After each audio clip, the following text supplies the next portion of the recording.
Welcome back. Were you able to figure it out? I just Googled around for some free .ico icons, and I really like this lightning bolt one, so I've just downloaded it as an ICO.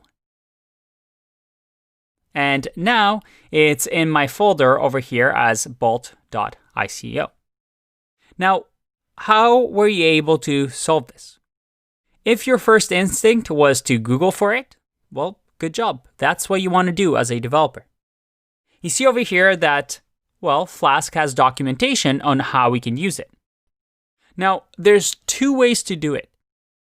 We have this link way and a way that works with older browsers as well.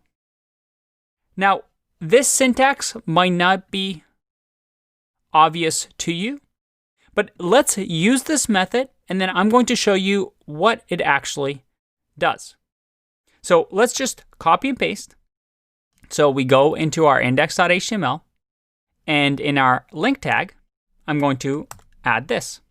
So let's make this a little bit bigger so we can see, and maybe a little smaller so that everything is in here.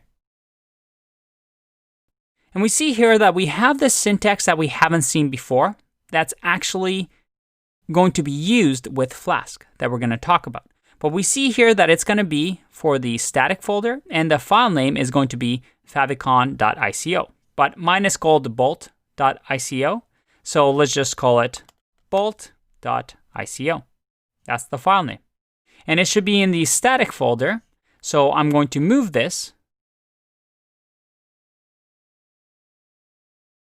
into this static folder, just like that.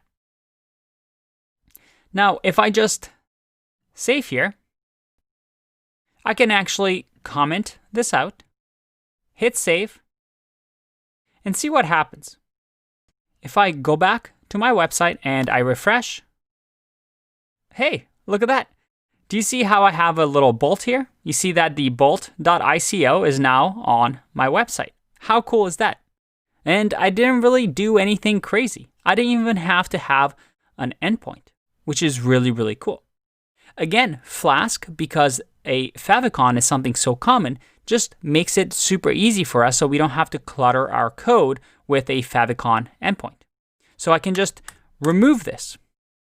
But you know what? I'm not a big fan of doing things without understanding them. And right now, what we just did here seems really strange. Where is this URL for thing coming from? What's with this double squiggly lines?